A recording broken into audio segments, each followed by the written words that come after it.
Okay. Good morning. Thanks for tuning into this briefing. Joining me again is interpreter Margie Propp, and thank you, Margie, for providing your services to make this briefing more accessible to all of our community. Also here with me today are council members Benny Shobe, Jane Raybould, Sandra Washington, and James Michael Bowers, as well as our City Finance Director, Brandon Kaufman. We're here today to announce a new budget proposal that will increase street funding, save money, jumpstart economic recovery, and restore important community services in the draft budget that I presented to the City Council last month. The draft budget that I presented last month contained both the hopes we have for our community's future, as well as painful impacts of the pandemic that we face today. While the draft budget preserves many vital city services and responds to emerging community needs, it also involves sacrifices in the form of cuts and changes made to close a $12 million budget gap caused in large part by a shortfall in city revenues, particularly in sales tax revenue. As our community knows all too well, the economic impact of the pandemic has resulted in unprecedented fiscal challenges for us all. A solution to some of the fiscal challenges that we face is what we're here to discuss today. This solution would not be possible without the support of our City Council, and I thank them deeply for their support. The solution we have worked on together as a team, a solution which restores vital services and creates better outcomes for our community, is a funding tool that Lincoln has utilized a couple of times over the past 20 years. This funding tool is known as highway allocation bonding. Here's how highway allocation bonding works. Lincoln, as a city, receives highway allocation funds, often referred to as gas tax revenue, from our state. This is a dependable funding stream from the state, and lenders will bond against it. To authorize and begin the bonding, the city requires a majority vote of the City Council. And as I mentioned, Lincoln has done this before, both in 2004 and in 2006. Highway allocation bonding allows the city to borrow funds upfront to get more street projects done in a shorter amount of time. The bonds are then paid off using part of the highway allocation funding that the state continues to send to the city each year. Under this new proposal, we would ask the City Council to authorize up to $25 million in highway allocation bonds for street and transportation improvements in all four quadrants of our city. This additional street funding enables more repairs and construction across the entire community, and that infrastructure investment increases safety and improves quality of life for Lincoln residents. It also creates good-paying construction jobs to help advance our community's economic recovery. Right now is a particularly good time to bond for street construction, and I'd like to invite Councilmember Jane Raybould up to talk more about that. Councilwoman? Thank you, Mayor. Good morning, everyone. I see that we also have our City Council Chair, Richard McGinnis, with us today. And you know, as the mayor said, now is an excellent time to bond and get more street projects out there. Why? Because interest rates are very low right now. We could likely borrow at 1.5%. That's an incredible rate, and that is significantly lower than the rate of construction inflation, which is near 4 or 5% right now. And I can tell you, as I do construction projects in the city of Lincoln and throughout the state, I've seen labor and material costs increase by 10 to 15%. So waiting only makes projects more expensive. In my job in the private sector, we recognize this and consistently work to speed up projects and other equipment purchases in order to keep costs down. The same is true with the city budget.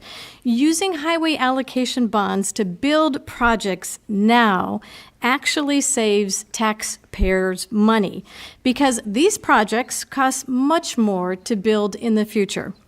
It's a fiscally smart move that gets more streets built in our city in less time and at a lower cost.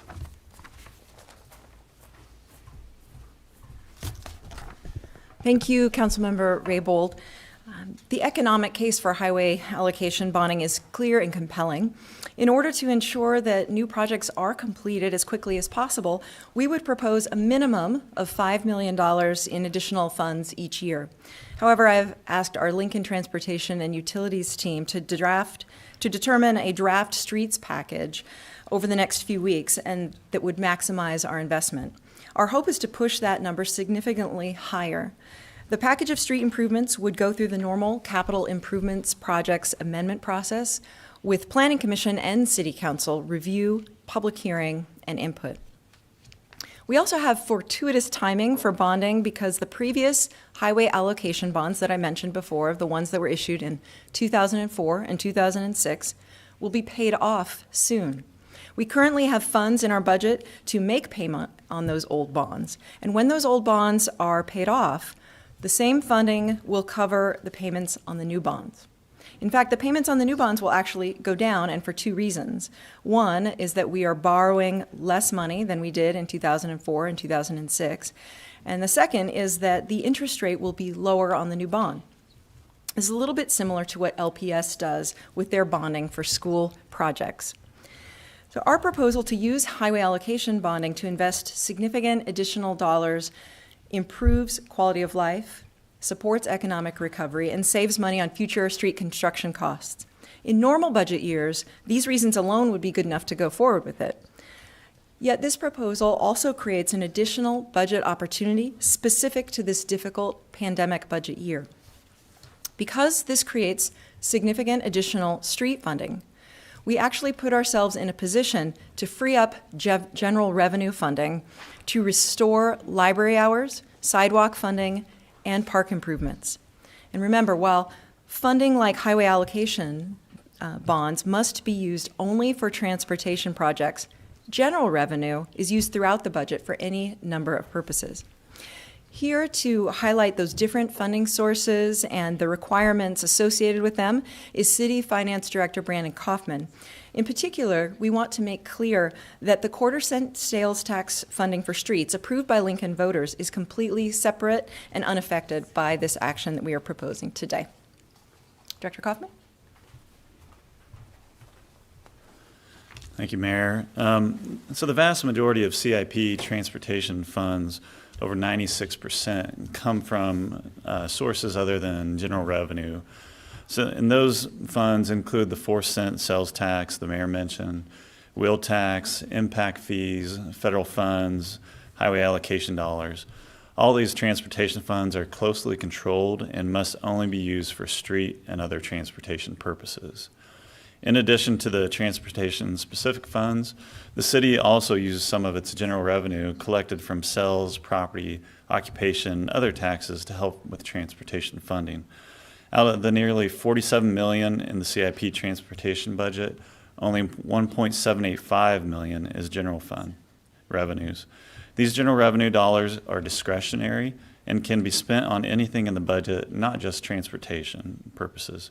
Under this proposal, $1.278 million of general revenues would be used to restore library hours, sidewalk funding, park and playground improvements, and other budget cuts proposed last month.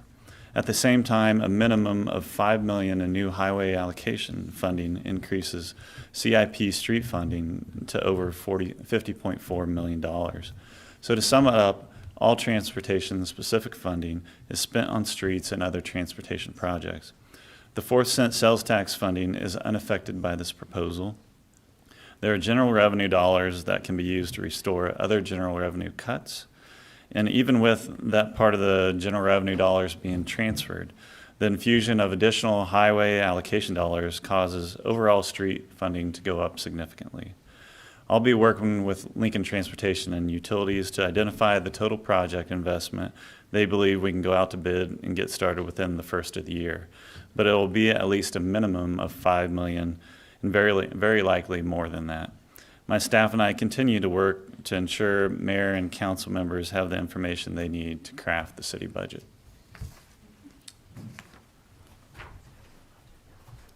Thank you, Director Kaufman. The draft mayor's budget that I presented to council several weeks ago contained cuts needed in order to help close a $12 million gap. And since that time, the council and I have been listening to the community feedback about the importance and value of vital city services affected by the cuts that this proposal would restore. I'd like to, at this time, invite up Councilmember James Michael Bowers to talk more about community budget feedback.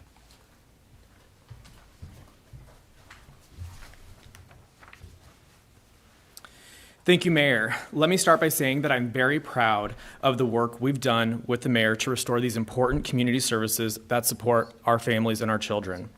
The budget process is intended to generate feedback from the community, and we have heard loud and clear from the community that it is important to make sure that we find a way to fund library hours, sidewalk repairs, and park improvements.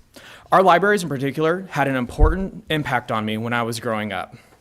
Anderson Branch in Northeast Lincoln provided a safe place for me and my classmates to go after school with supportive adults that encouraged us and guided us on homework, friendships, and making good decisions. Susan, one of the librarians there, had a very significant influence on me during those hard, awkward middle school years.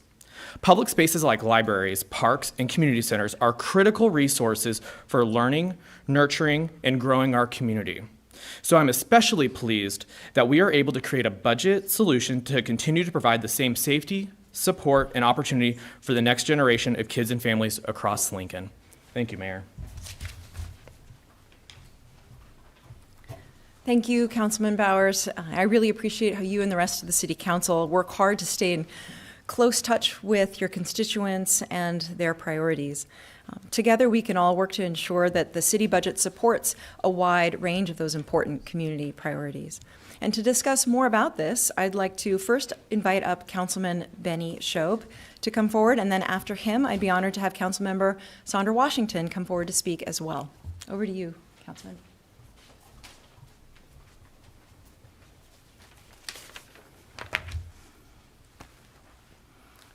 Thank you, Madam Mayor. So as has been pointed out several times already, the city budget contains a number of funding streams that are meant to address a wide range of infrastructure, program, and services in our community. Finding solutions that address the high number of community needs was a priority for me and my fellow city council people. We heard from our community, and we wanted to address those. That's exactly what we've done here today. It is important to find the right combination that keeps Lincoln moving forward on many fronts. This is a very balanced and creative solution to a budget hit hard by our pandemic.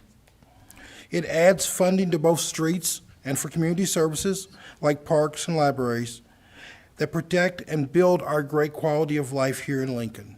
That's really important to me. I support and look forward to seeing these improvements out in our community, making Lincoln residents' lives better. Thank you. And now my Councilwoman, Sandra Washington. Thank you, Councilman Shobe. We all knew back in the spring we had a significant financial challenge in front of us. The city initially faced a $12 million budget shortfall caused primarily by the significant drop in sales tax revenue due to the pandemic. Innovation and flexibility were key to finding ways to close that gap. Over the past months and weeks, my council colleagues, the mayor's team, and the city staff have all continued to dig deep into the details and funding mechanisms within the budget. The result is a solid solution that not only addresses the extraordinary challenges within the 2021 budget, but also turns those challenges into opportunities. Opportunities to boost construction, opportunities to boost jobs and economic recovery, and opportunities to restore funding for important community and quality of life services. I, along with my colleagues, both present and those who could not be with us this morning, appreciate everyone's hard work and look forward to continuing the budget process together. Mayor? Thank you, Councilwoman, and thank you, Councilman Shobe. By listening, by being open to creative ideas and working hard together, we have a solution that increases street funding, saves money, advances our economic recovery, and restores important community services. This is the kind of consensus-building teamwork that we take pride in at the local level of government. I am really grateful that with the council's support, this proposal will become part of the draft budget. Going forward, council members will be working to submit any other changes to the budget office by July 15th and vote on those changes to the draft budget by July 20th. Public hearing on the budget, of course, then occurs August 3rd, with any final changes and the final vote occurring on August 24th. And with that, I'd love to open it up for questions from the media. Riley Johnson with the Journal-Star. Hey, Riley. Hi, Mayor. Can you talk a little bit about why not just allowing the city to pay off its current gas tax bonds, and what the effect of just not having that debt service annually would mean for street repairs and how it plays into this decision? So those will be rolling off in the next couple of fiscal years. So we knew that that was a potential source in the out years, but we're facing the most significant fiscal challenges the city has ever confronted right now. So we looked at whether or not this would be an option for us, and after having a lot of conversations with the council and trying to identify ways to ensure that we're delivering the services that our community wants and expects, we decided to go forward with this now as a step towards ensuring that we can continue to keep the quality of life in Lincoln as good and as appreciated as we all find it to be right now. This is a moment of hope amidst a rather bleak year, and we're really pleased that we have this consensus at the city level to try to address important concerns and to uphold the values we share.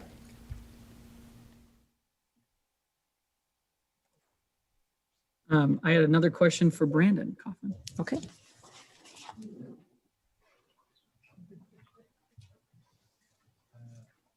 Hi, Riley. Hi, Brandon. So can you talk a little bit about the call date for when this would be, and what would the total cost of issuance, what is that projected to be? When you say the call date, are you talking about for the new one? Yeah, for the new one. It's like a 20-year gas tax bond then? Oh, for the term of the bond. So previously those were structured over about 20 years. We'd probably, as I'm working with LTU, we'll be probably looking anywhere from 10 to 20 years on a term, but we'll be settling that. And what would likely be the city's projected cost over the life of the bond, including the interest and the principal?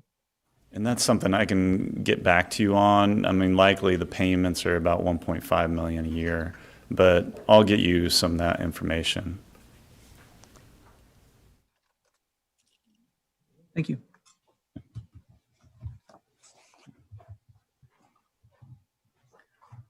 I would just, follow up on that with what mentioned earlier, that the previous bonds, highway allocation bonds in the early 2000s were for more money and had, bigger payments. So as this proceeds, we will be saving money and getting more work done because, like Councilwoman Raybould said, street projects, the cost of those, the inflationary costs associated with those are 4 to 5% every year. So the extent we can get more done sooner, we're going to get better value for our dollars, and that's really important too in our thinking on this.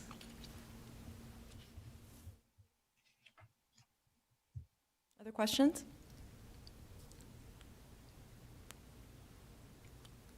All right. Thank you so much for tuning in. We appreciate your time and thank the community for their feedback and input as we've worked to try to make this budget work for them. Take care.